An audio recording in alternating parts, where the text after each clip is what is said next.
cette compréhension, je ne peux pas l'expliquer. Parce que chacun de nous a la capacité de comprendre ce que dit conformément à ce que la Bible dit. Que celui qui a des oreilles entende ce que l'Esprit dit à l'Église. Alors quand on est en train de dire ici, l'Église c'est une personne ou bien c'est une église de 4 murs. L'Église c'est un individu.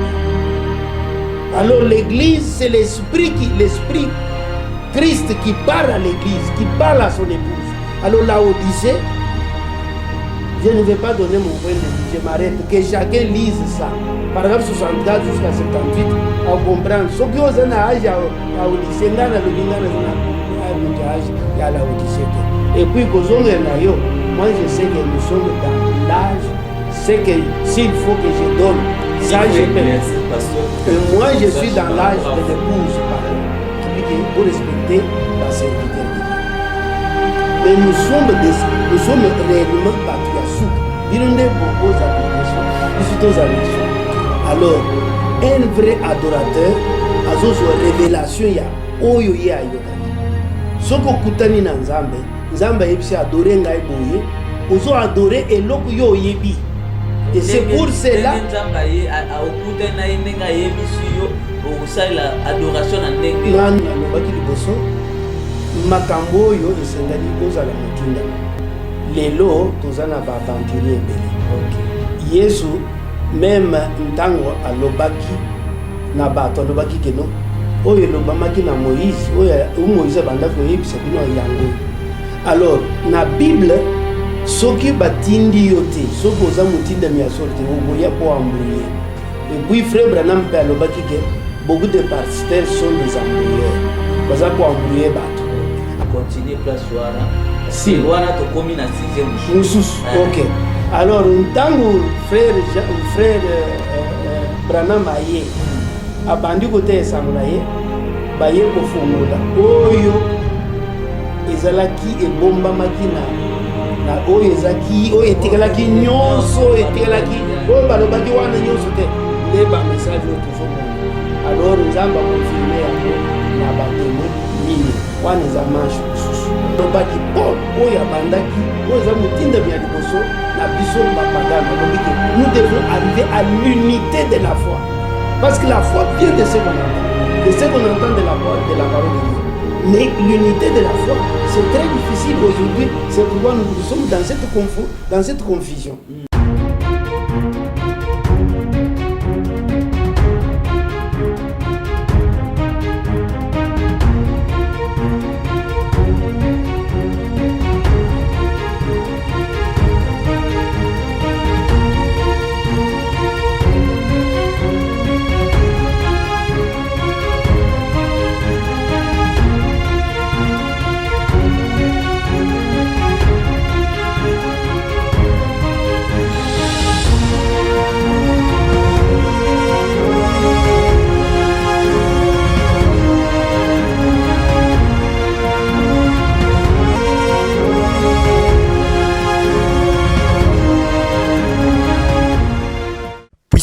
Yaliloba eleki ya lisasi. Bonjour. Yambio lelo na émission na biso rien que la vérité. Ngai na maîtriser pena kombote. Oyeko yebisa bandeko o bazolanda biso kombo na yo pasteur na. Merci beaucoup. Nazali kombo na ngai zali Jean de Patmos Branham. Kombo ya pasteur nazondima yango parce que tosali la Nzambe musala. Et sogo benga frère na kozala beaucoup plus à l'aise. Frère na pasteur na différence. Frère c'est beaucoup plus proche na kozala pembeni ba honneur. O nalinga kozo mingi ba honneur te. Je préfère que honneur ezonga na nkolo. OK. Yende aza pasteur munene biso tozali kaka ba associé na ministère ya Nzambe yoko. Aponi biso, alors tozali beaucoup plus des serviteurs que tozala ba pasteur. Frère pasteur to moni lelo na émission na biso to koyeba parcours expérience na yo ndenge nini oyambaki message na kati ya vie na yo. Oui, message na yambiango na Kinshasa oyo. Alors ngana komaki na Kinshasa na 1980. Alors soki na kei na détail mingi toko perdre ngonga. Mais nzamba yebaki ke na koyamba sango ya ntango na biso. Alors na recevoir message awa na ngomba Kinshasa en 1980. Alors mais na ye kozwa baptême na ngai 7 ans après. 7 ans après koyamba message. Parce que message nzambe tozali bana nzambe na mokolo wana te me na banda nzambe akela mokili ayebaki ke biso tozali bana na ye yango wana nalobi ke concrétisation ya koyamba sango malamu oyo ya ntango na biso na yambaki yango na 1980. Koyamba message na kozwa baptême nayebi te na bakretien ezalaka soki moto azwi baptême nde bakonfirme ye akomi babengaka ni ekelamu asika par rapport ke ndenge olobi oyambaki message avant après 7 ans oye kozwa baptême moi explication nakoki kopesa explication na nzela mibale na nzela ya nkolo yesu kristo na nzela mpe ya motindami ya ntango na biso William Mayom Branham yango wana na base réponse na ngai. Alors soki nalobi ke Jésus-Christ il est le Jéhovah de l'Ancien Testament et il est Jésus-Christ dans le Nouveau ezali mutu moko. Alors elingi koloba ke na deuxième exemple le Saint-Esprit ekotaki na kati ya Yesu Kristo efandi na mobimba nango na ntango azwaki baptême na Jourdain. Alors biso bana na Nzambe tozali bana lelo te. Dieu nous a vu dès avant la fondation du monde. Wana eza elobeli ya William Mayom Branham. Dès avant la fondation du monde Nzamba yebi ke toza bana na ye. Alors ntango na ye kozwa baptême ezali lokola na nzela kaka moko wana parce que azali lolenge moko lobi lelo pe libela na libela. Ok, merci pasteur. To koti moi na ba question na biso lelo toza na moi problème moko boye ya adoration toyebi te nani penza oyo tokoki koadore po koadore komi bakombo eza ebele oyo toadore Jésus koto balobi te toadore Jéhovah koto balobi toadore nzambe nani Yesu donc baadoration ekomi ebele yango mpena tokoki toyeba nani oyo tokoki koadore comme les vrais adorateurs. Merci mingi mpona mutuna kitoko et puis ezali makasite mpona ezali pasite mpona koyanula yango eza mutuna izo très facile mais na ko répondre yango na bitendi misato. OK. Alors etendi aliboso na lingi tozonga na makomi. Alors ba oyo bazolanda biso soto kei ke totanga mingi tokozongonga ebele. Alors tokosala yango meme ata na bitendi misato émission yo po batu ba comprendre très bien. Alors nakoko kende na liteya oyo tokobanda meme na Bible. Problème ezate pas. Alors la Bible et le Bible. Na français balobi ke la foi vient de ce qu'on entend, de la parole de Dieu. La foi wana eza la foi collective te. La foi c'est une affaire individuelle. Nako tangango na exposé de l'âge de l'église, nako tangango na Bible, nako tangango na Mateya ebele. Alors yo mutu oyoki liloba nde kotinda yo no lengeni yo oko yamba liloba oko adorer nzambe na yo. Parce que Adam soto zongi na ebandeli. Parce que Jésus-Christ alobaki na batuke au commencement il n'en était pas ainsi. Et William Branham avec le même message. Au commencement, il n'en était pas ainsi. Tout le monde, les premiers adorateurs, c'était Caïn et Abel. Alors, Batouane mi balé, moutou azwa ki révélation na ye. Et pourtant, ils ont bikela mon nzambe.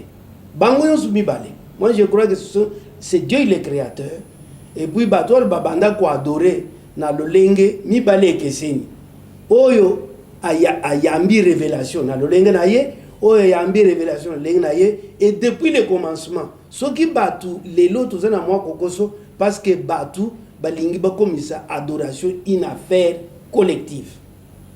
Alors adoration ezali une affaire individuelle. Oyoki liloba nde écoté yo parce que William Branham alobi boy ezali nous serons enseignés de Dieu. L'enseignant aujourd'hui c'est Dieu lui-même. Alors ce qui bozo benga biso pa passer c'est par respect. Oyo nzamba alobi ke bo respecter ba serviteur de Dieu. Mais nous sommes réellement batu ya souk. Binonde bogo za liboso biso to za na souk. Alors un vrai adorateur azozo révélation ya oyo ye ayokaki. Soko kutani na nzambe, nzambe yebisi adorer ngai boye, ozo adorer eloko yo yebi. Et c'est pour cela nzambe a okuta na yenga yebisi yo o la adoration na ndenge. Na ndenge wana. C'est pour cela William Branham na la profondeur appelle la profondeur. Alors que bato banda ko adorer la lune, banda ko adorer pourquoi l'homme a été créé à l'image de Dieu. Et nakati na ye etendi nzambe ezali nakati. Alors motoza na posa wana pour adorer le spirituel. Alors soki a yebité et que nzambe ye kufungole yangote, c'est pour cela le monde bato lelo bazana kokoso. Alors le problème d'adoration c'est un petit problème. Je peux prendre les écritures na koko pesa une citation même mi balé pour vous montrer que c'est la vérité. Na pesi ya liboso la profondeur et la profondeur. Ya mi balé eza na kati ya étroite et la porte.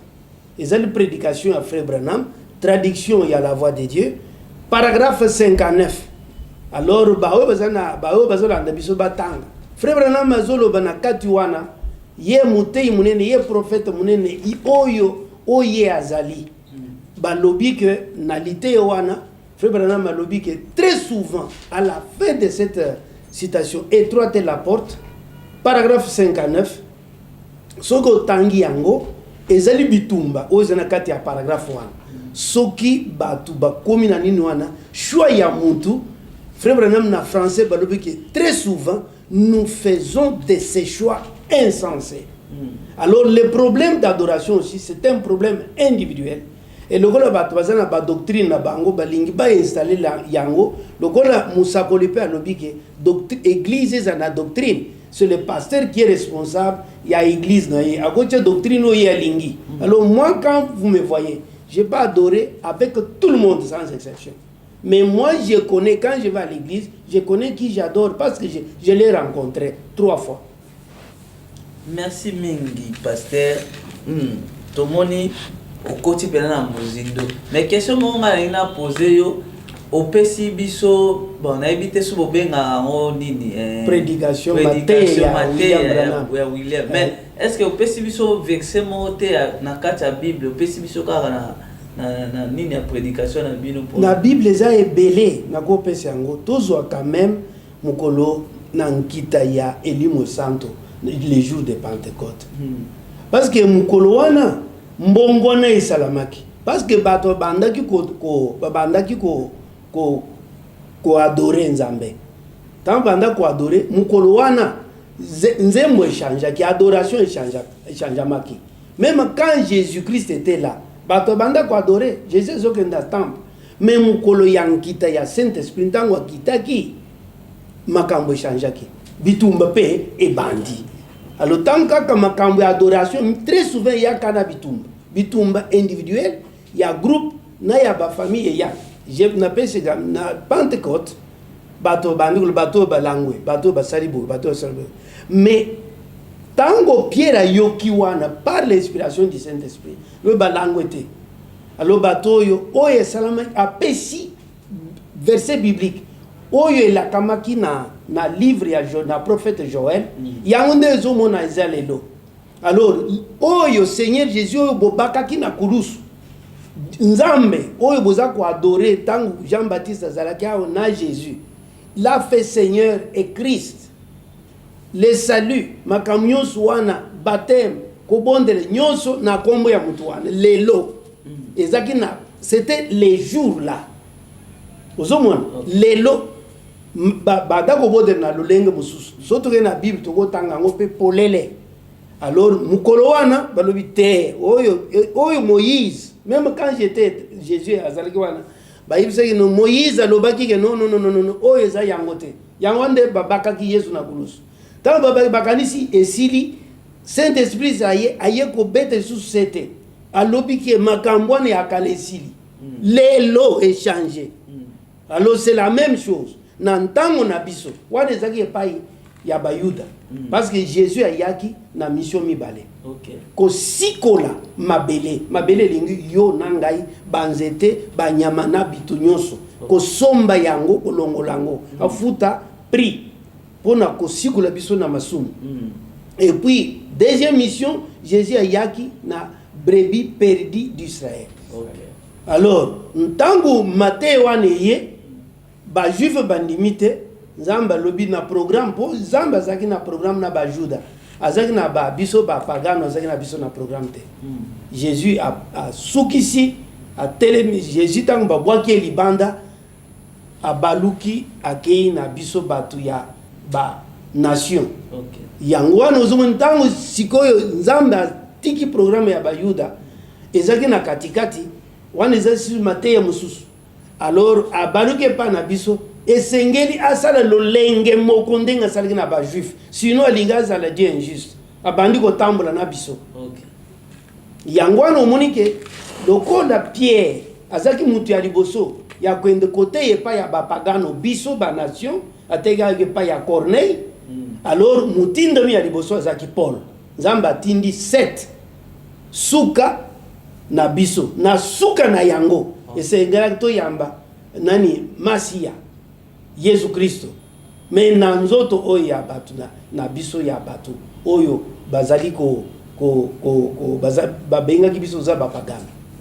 Merci pasteur pona ko limbola bato bazana ndako balandi biso bayoki biso naza sir bayoki biso malamu question na nga moko eye matinga kaka za moi question mo boy parce que damoni to bandeli liboso na nini ya frère bana ngade na yo ba Bible pourquoi ko pesa nanu ba verset biblique te pourquoi ko yaka mbala moko na nini ba na ba brochure na message ko zongi sa biso ba moko na Bible te ko mema biso ba moko kuna moi différence ya mukie différence ezali omoni eto na kozongi soko na oyo na lobaki liboso makambo oyo esengali ozala motindami lelo tozana ba aventurier ebele Yesu même ntango alobaki na bato alobaki keno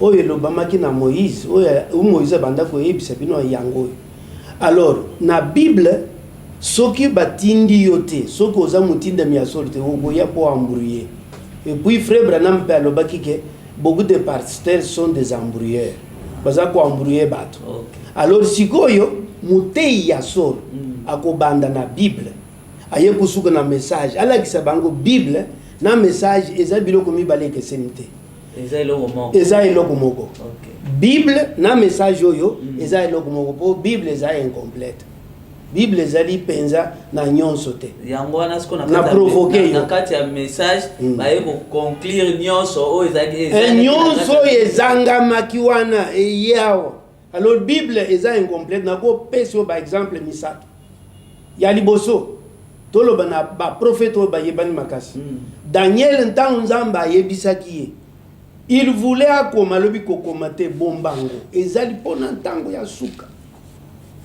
tango Jésus aye ba toko tanga na Ancien Testament ebele tango Jésus aye soto ke na mukanda ya Jean balobi Jésus a fait beaucoup de choses oye komami na Bible oyo te.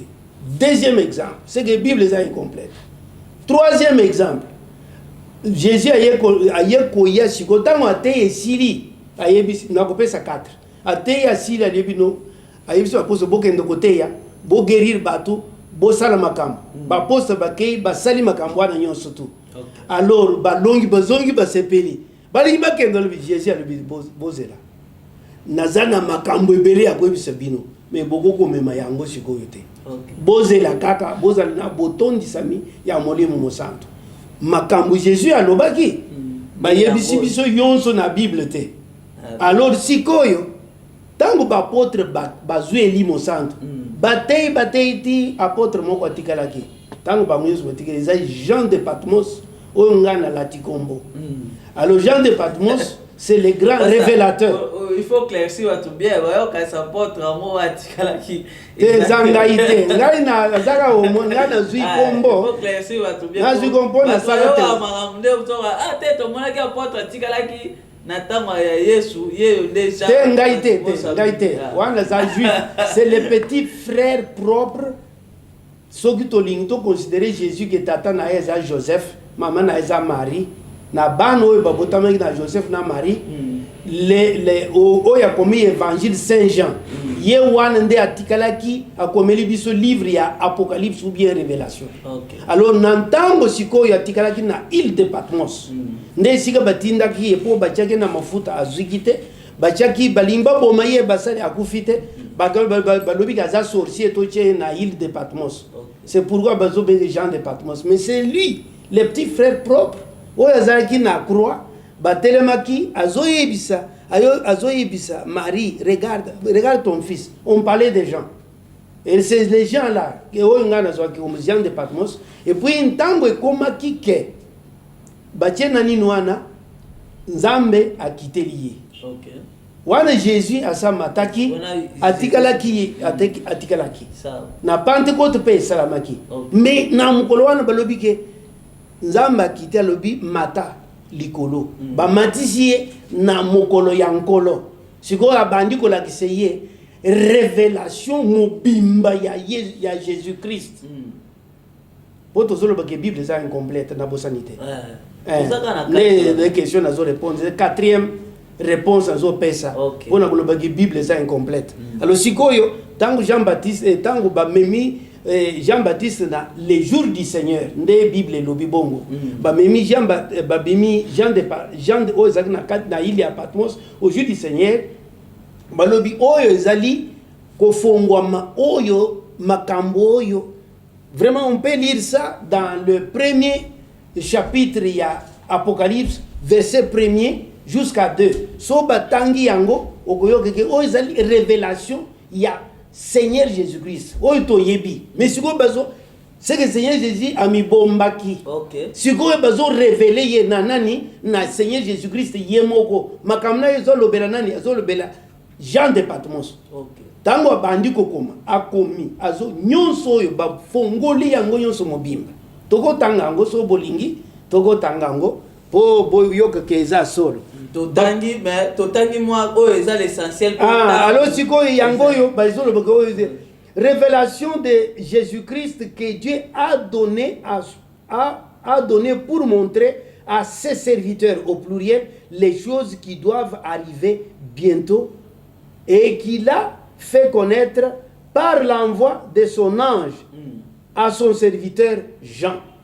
Alors, révélation de Jésus-Christ, c'est que Jésus-Christ, nandenga abotamaki, nandenga akufaki, nandenga atindaki Saint-Esprit, a révélé makambo, mais a bombaki bombi mususu. Mais si vous avez révélé, nazo révélé lisusu oyo ndambo na Jean oyo ayibisa bato oyo bato bayebaki c'est que Bible ezaki incomplète ndambo etikalaki yango wana yango ayekoloba tango Jean de Patmos abandi kokoma azokoma bakomi na Apocalypse chapitre 10 alors Jean yoki kake sambo et beti pum alinya koma parce que kake sambo les tonnerres ezali mungongo ya tata. C'est ça la signification de tonnerre. Tonnerre ezali lokolo yo yambulete. Les tonnerres c'est la voix de notre Père. Ne bayano la kangonde ngwa. Sikon tango ka ebeti sikoyo bandeko ye alinga zo akoma ayoki kaka oyo ayebiseke koma alobi kokoma te. Oyo ezali ya tango na suka. eza preuve ya biso que Bible ezali incomplète. Yango wana et continuer na tango ya tango frère Branham azoya siko na message selon na lolenge ya botamaki parce que frère Branham azali abotami le 6 avril 1909. Pasteur nakati yo to continuer place wana si wana to komi na 6e mususu. OK. Alors ntango frère Branham aye abandi kote esango na ye baye kofungola oyo ezalaki ebombamaki na oyo ezaki oyo etikalaki nyonso etikalaki oyo balobaki wana nyonso te nde ba message oyo tozomona. Alors nzamba confirmer yango na ba témoin mine wana eza manche mususu. OK. Merci mingi bandeko boza ebele boza olanda biso rien que la vérité. Ah tozolo ba vérité. Bino batu bobengaka pasteur opesa numéro ali na suka. Bobenga pona kotungisa ngomoni alobaki, omoni asalaki, pasteur opesa numéro na suka. Po bobenga ye, botuna ye ba question mususu. Soit omoni moyete, obenga oyene émission pona ko contredire pasteur. Pasteur tolinga ki to tuna moi question mo boy. Lelo frère Branham azate. Mokitani ya frère Branham. Robin na français a bien remplaçant. Remplaçant donc Robin remplaçant Robin homonyme. Successeur. Il y a frère Branham. Et nous répondre en gopé à deux volets. OK. Nous répondre na kuzo mukeka poto gagner temps. Quand tango Jésus Christ tozonga la Bible. Quand Jésus Christ tozonga pe na kati ya Bible musika mais tozo Jésus Christ. OK. O tozomona na Bible. Alors Jésus Christ a lobaki que tango ya kendaki il a laissé quelque chose de très important. Si vous gardez ma parole et que ma parole demeure en vous, ezali promesse zawane tondami penza sokotanga verset 1, il a laissé la parole. Alors soto zui frère Branham y a lobby, dites ce que disent les bandes parce que na ba bande oyo atei Bible mobimba aye ko fongole biso na oyo Bible lobaki te. OK. Bible komi complète yango toujours baki Bible na yango ezandengmo. Alors Dieu akufaka te parce que na question na yo na yogange muto akufi Jésus akufi Branham akufi siko mukitani ya Jésus na bakoloba ba apôtre sima ba siko yo ti ekumi na Branham mukitana yene nzamba akufaka te. Dieu alataka nzoto eza lokola azwi nzoto na yo abimi akoti na nzoto et puis aye kokota na nzoto mususu ezande mais lelo mokitani je réponds nazolo bango na parole. Nous avons mokitani ya William Branham, c'est la parole, et cette parole c'est qui? Ou bien mokitani ya Jésus, c'est la parole. Okay. C'est l'épouse parole du dernier jour. Mokitani, c'est ça la parole. Moutoko kitani, parce que vous allez me demander où est le lieu d'habitation de Dieu. Dieu habite dans une église. L'église dont il est question vrai, c'est vous et moi. Okay. Parce que Dieu habite dans le cœur de l'homme. Okay. Alors, Jésus par le baki, je ne suis pas bon maître. Okay. Les lieux d'habitation, c'est dans l'homme. Et Dieu, on le trouve où? C'est dans sa propre parole. Okay. Et la parole est supposée habiter dans l'homme. Alors Jésus-Christ a dit, soyez parfaits comme votre Père est parfait. Quand vous êtes parfait, vous êtes qui? Vous êtes un Dieu tout-puissant. Okay. Alors, Frère Branham a dit, soyez parfaits comme votre Père est parfait. Alors Jésus-Christ a prêché par l'exemple. Et William Branham vient, il prêche la prédication, la stature d'un homme parfait. Et lui-même, William Branham, était imparfait. Il a prêché par l'exemple. Il est arrivé au niveau où il est parfait. Alors l'épouse de Christ aujourd'hui doit être parfaite comme le Père est parfait. Si vous n'êtes pas parfait, si vous n'êtes pas un Dieu, vous n'irez pas au ciel. wana na provoquer yo parce que ozo provoquer nga mingi mais lelo na ina ba provocation te na yebi ke émission et on continue parce que ozo luka lokwa obeta nga mwa ba biloko mo mais lelo na zano na boy na nga mambo ya nini tozo continuer na question na biso mo eza mwa question mo oyo batu balingaka bayeba parce que omoni lelo toza na ba église ebele lelo toza na ba groupe ebele par rapport au nini batu na batu bakomi ko sala makambo ya libala procédure ya libala na bandenge na bango toni toyeba ndenge nini na message makambo ya libala ekenda bon na moi enayebi ke explication za mulai mais na moi mukuse kaka toyeba ndenge nini moi procédure ezalaka ebandaka esalaka ndenge nini po tokokende pa bandeko mosusu oyo kate biso soko osalika bosali boye mbala moko ozwi mwasi okende na libala. Exact. Alors toza na ba exemple frère Branham alobi ke soki ozokoteya na ba exemple na elobeli ya Branham alobi si vous enseignez avec les types vous n'allez pas enseigner avec l'erreur. Alors lelo nous avons des faux enseignants. Alors les faux enseignants nous sommes, frère Branham dit que nous avons été enseignés par des théologies des hommes. Les théologies ou bien la parole mal interprétée. Pourquoi c'est une preuve que charlatan et pourtant la Bible Paul alobaki Paul oya bandaki oza mutinda bya liboso na biso bapagana lobike nous devons arriver à l'unité de la foi. Parce que la foi vient de ce qu'on entend, de ce qu'on entend de la parole de Dieu. Mais l'unité de la foi, c'est très difficile aujourd'hui. C'est pourquoi nous sommes dans cette confusion. Frère Branham a mis des barrières, comme Jésus-Christ avait mis des barrières. Dieu est son propre interprète. Il faut que, quand nous parlons, je dois parler comme la Bible parle. Je dois parler comme les bandes parlent. Je ne peux pas dire « veut dire ». Vous voyez, quand je lis comme ça, veut dire. Voyez, ça signifie que, veut dire.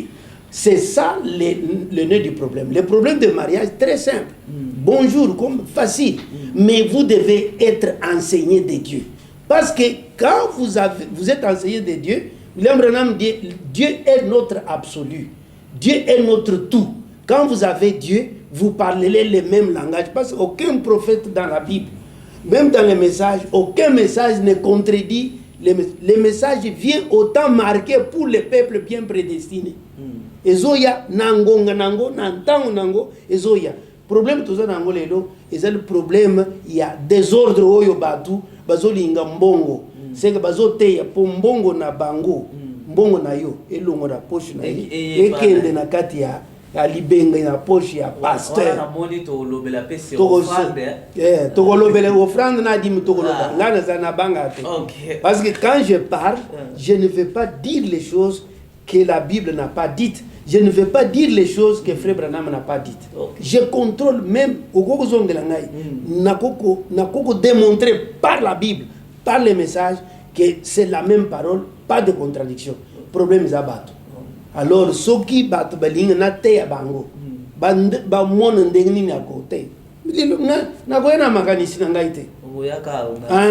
Paul Père Lobike, je ne suis pas venu chez vous avec des discours persuasifs. Je suis venu chez vous avec une démonstration, avec la puissance du Saint-Esprit. C'est le même message que Frère Branham a dit. Et Frère Branham est allé plus loin. Si les gens qui ont écouté Paul auront la vie éternelle, les miens aussi auront la vie éternelle. Mais pour paraphraser Branham l'a dit, si les gens de Paul entreront, les miens entreront aussi. Ça, c'est un dossier to kokozwa kaka ngambwa. To beti mindu na dossier tozalai na ngoli boso ya mapona zomona awa makambo ezobima suto vande atokobeta ta 3h du temps émission. Oui, ngana lembaka te. Tozongana na moi conclusion ya mariage à mystère procédure ezaliao na koko lobango na ko paraphraser Frère Branham alobi atei biso ke vous voulez vous marier, prédication à le choix d'une épouse est là. Tangawana. Et vous devez prier jusqu'à l'exaucement. Procédure les alliés.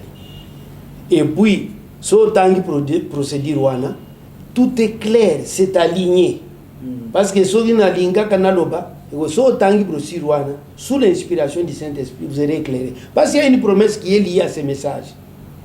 Et Jésus-Christ avait dit, mes brebis entendent ma parole. Okay. Et William Branham est venu, Jésus-Christ n'avait pas prêché l'ordre de l'église.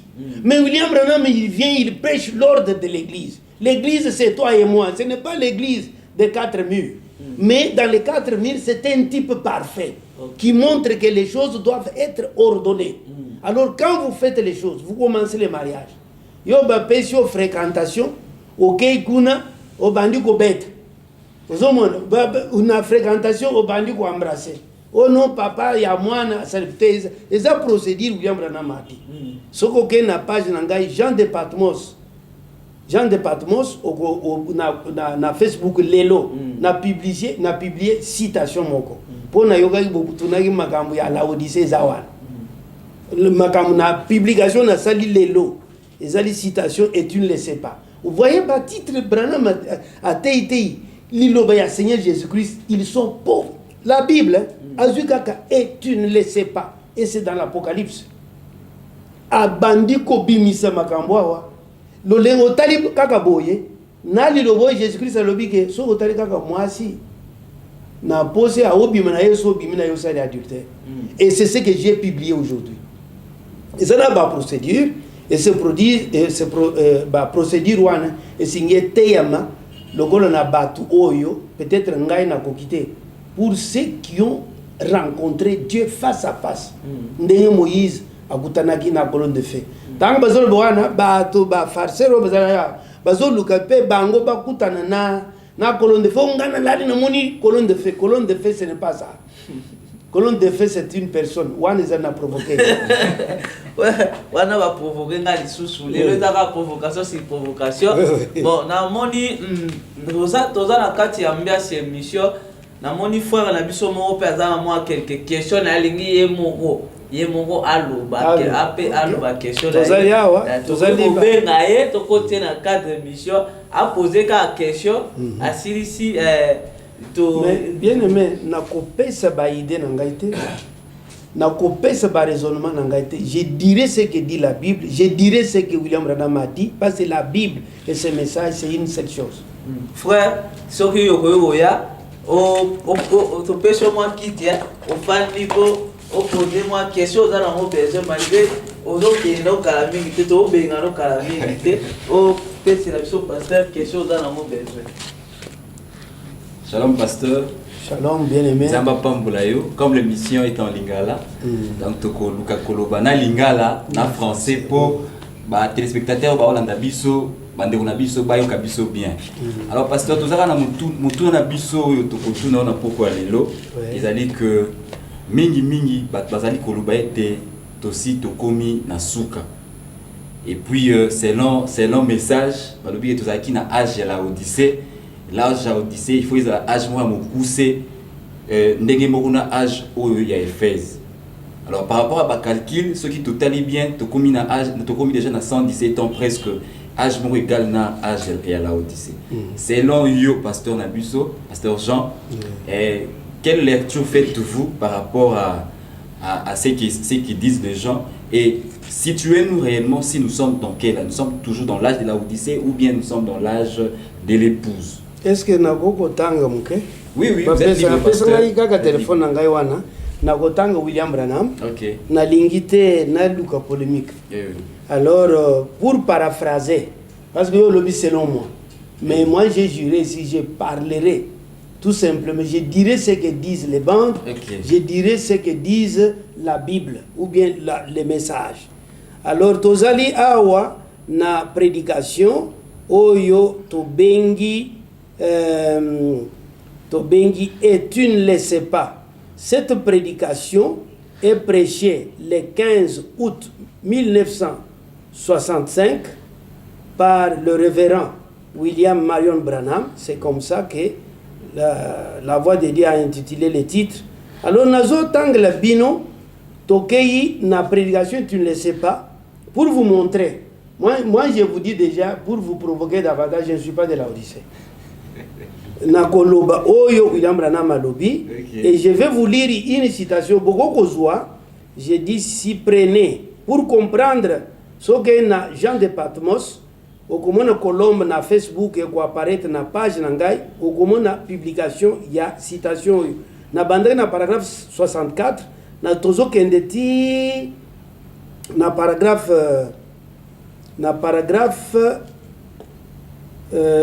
tozokende paragraphe 64 tokiti jusqu'au paragraphe 80 mais tokozonga na paragraphe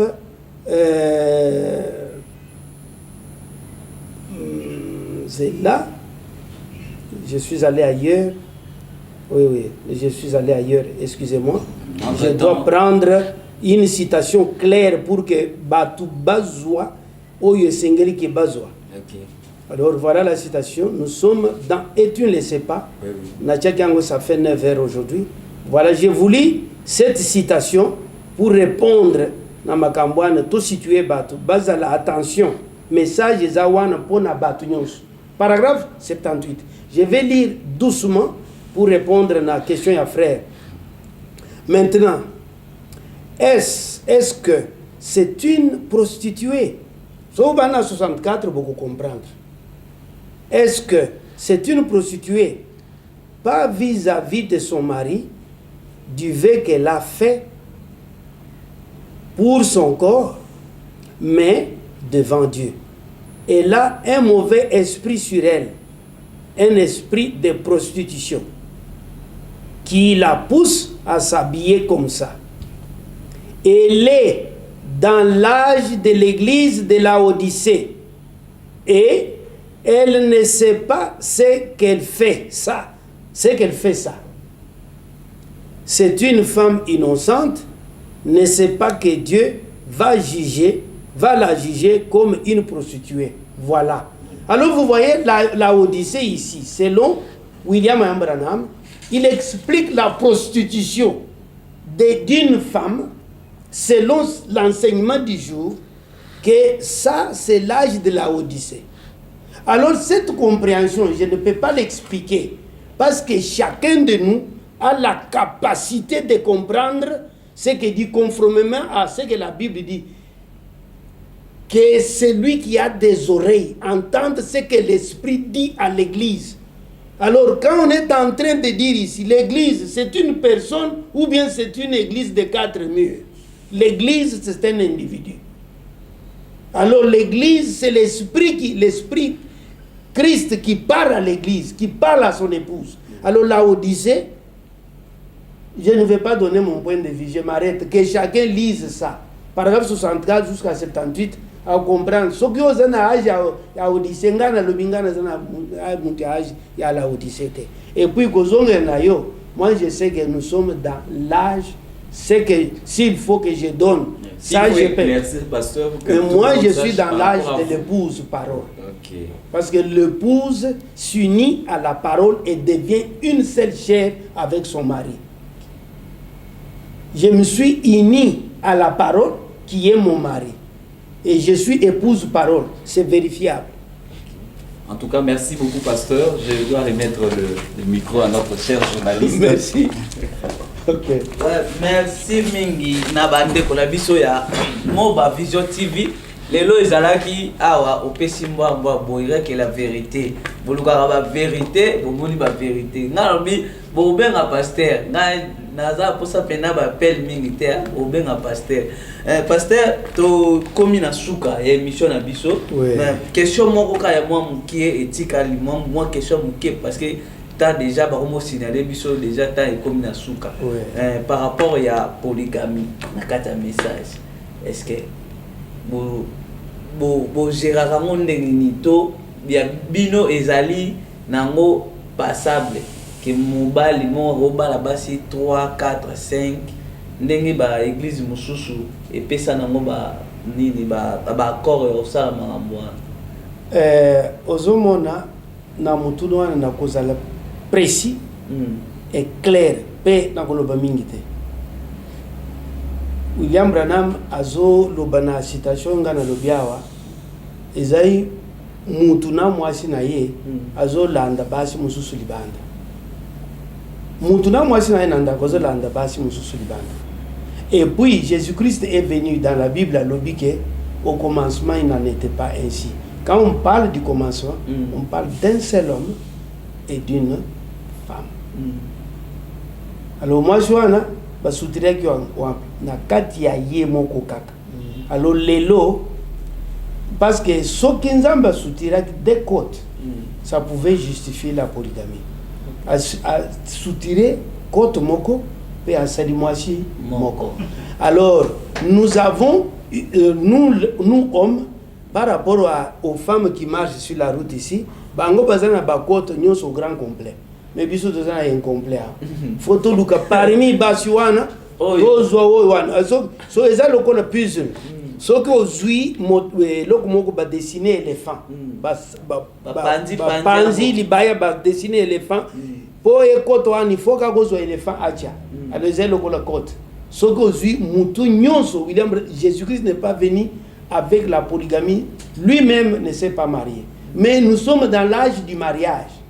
Et nous devons, chacun, même la Bible dit, je peux vous lire dans la Bible, chacun doit avoir sa femme et l'homme doit avoir son mari au singulier. C'est la Bible. Mais dans mon place, vous pouvez comment l'homme aimait vos femmes. Voilà, bien aimé, c'est très simple parce que si vous êtes enseigné de Dieu, vous ne serez plus jamais dans la confusion. C'est la promesse de Joël. Dans les derniers jours, c'est les jours ici, nous ne serons jamais dans la confusion. Somoni dit le bayanzambe, et zo contredire le mususu. Frère Branham il dit, vous avez mal lu, il faut relire. Vous avez mal lu, il faut relire. Alors, au commencement, Jésus nous ramène au commencement. Le message de William Branham nous ramène au commencement. Et au commencement, il n'en était pas ainsi. Nous ne sommes pas... Vous voyez, tout le monde va passer, Moussousou. Baza, nazomon, bazo, beta, mouchanga, nabashi, Moussousou, ya pembeni. Bazo, zokutu. Vraiment, je ne vais pas citer les noms ici. Il y a les gens se dévoilent. Nous sommes dans l'âge de la manifestation. Alors, ce qu'on t'a dit dans la brochure, il y a la voix de Dieu. Au comment on a quelque part là, bazo dessiné blé. Blé, hein? Ezali tozali à la maturité. Ezali l'ité oh Jésus-Christ a été yaki que non. On ne peut pas tokoko buka matiti pendant que epeshimbu mate. Boko buka na matiti oyo na nzete ya malamu tika école nyonso ensemble à la fin to ya bien à malamu. C'est le message que Frère Branham a prêché. Si quelqu'un, vous voyez quelqu'un a plusieurs femmes, il a mal lu, il a mal compris, ça typifie parce que Frère Branham dit laissez-les tranquilles. Et il a répété tout simplement la Bible. Leur folie sera rendue manifeste. Quand vous êtes fou, vous allez agir comme un fou. Nous ne sommes pas au temps de la folie. Merci Mengi Pasteur, to komi bena na suka émission na biso. Bino moko boyoki au pasteur alobi ba question ezalaki yanga ba réponse ezalaki ya ye. Naza sûr que makambo lobeze belé to continuer makambo lobe eza penza ebelé mais ta TV zangonga pour mutu mususu oza mwana crédit na moi mega na ya mukie alinga tala biso olela ndeni bolexi mani ne belé bobenga boloba to ko bana suka mais pasteur ogo pesa numéro contact soki moi ya koloba ya ezali ogo bakisa po to komina suka numéro na koko pesa na ngai mais problème eza boy soki omoni bandimi mususu bazwe numéro wana ba passer na bango bayoki yego bako lobake na bimisi ba croyant na bango na église po balanda ngai bako lobaye mutu ana ke na émission na asala publicité so baza na question bako koya epa na yo memi to seka émission po awa na tangite na koko tanga et puis na bato et puis bandumba bazali kaka bandumba ya nzoto te na bandumba elobe ya nzambo koko lo bazali yango nous avons une confusion les na peuple bato ba jeune bazo souffrir bazo saraboy. Merci. On peut ça ta Facebook passer kuna Facebook ezali Jean de Patmos so betika Jean de Patmos okomona aigle moko ya pembe bimi ngai wana au betika nalinga ça publicité yanga mon côté parce que c'est je suis seulement l'enveloppe. Dieu utilise nos corps pour que toloba je ne vais pas faire la publicité de moi-même mais na kati ya page nanga somoni photo nanga na photo ya mwasi nanga na bande ko nanga c'est un message tanga biloko za likolo wana parce que na répéta kaka oyo prophète alobi kaka bible oyo elobi. Merci mingi pasteur tokomi na suka ye mission na biso to aussi c'est mission bote ça kopesa mote na bandeko basungi biso na kati ya émission oyo rien que la vérité ba kombo eza pena tozotuna tozali ko sala émission pena na bandeko ebele frère kombo frère Jonas Aigle Fingila frère Jonas Aigle Aigle bazé belé mon pasteur ye mo na Aigle boyo lobo Aigle wana pona nini bo toya ba Aigle na so ezati na nini frère Jonas Aigle Fingila frère nani frère Ben Aliti Manga o bo mona ki apozaki question pa pasteur awa na frère na so mo ka aider biso makasi na sima caméra frère nani frère Samuel Lumingo Branham. Frère Samuel Lumingo Branham. Oyo tiesu na koma Branham na su. Bino bozaka ba problème pour surtout la dit bino to koma ergo ya poussa na makasi to pena na suka to pesi ba so mongo to pesi pasteur moi 2-3 personnes mote. Ouais non na pesi bana na Nzambe ba congolais ba africain ba oyo bandimi sangoyo je vous aime tous ngana kabolakate j'aime tout le monde. Mais eloko moko batu bazo beta libako mingi parce que tout le monde a batu bazo oh Joseph ce n'est pas un problème oh soki ozui William ce n'est pas un problème soki ozui frère Neville ce n'est pas un problème mais soki ozui kaka kombu ya Branham na mama na yo bakufinga oh fausse doctrine biloko aboy c'est que dayebite alors soki na exote kaka batu soki olingi boya kutuna Ngana finga te j'aime frère Branham a aimé toutes les confessions religieuses. Akuti ba catholique bazo tonga pesimbong. Akuti ba to bazo sala a pesimbong. Moi je suis la même chose. Naza pasteur a senga ka dimte, naza pasteur a salisa. Yo senga ka dimte. Na senga ka te. Il faut yo zo révélation pour pesa. Offrande de ba ke esprit moko ye wana po longo il faut offrande moko ya munene te ezakapte offrande pe offrande za ya pasteur te offrande za église locale ko somba ko bongisa église ko soutenir ba frère et puis to komi na suka émission soki to landia wa to bi ke to lala awa to bi ke to lobelo ko la pambra bino que Dieu vous bénisse priez pour moi je prie pour vous bye.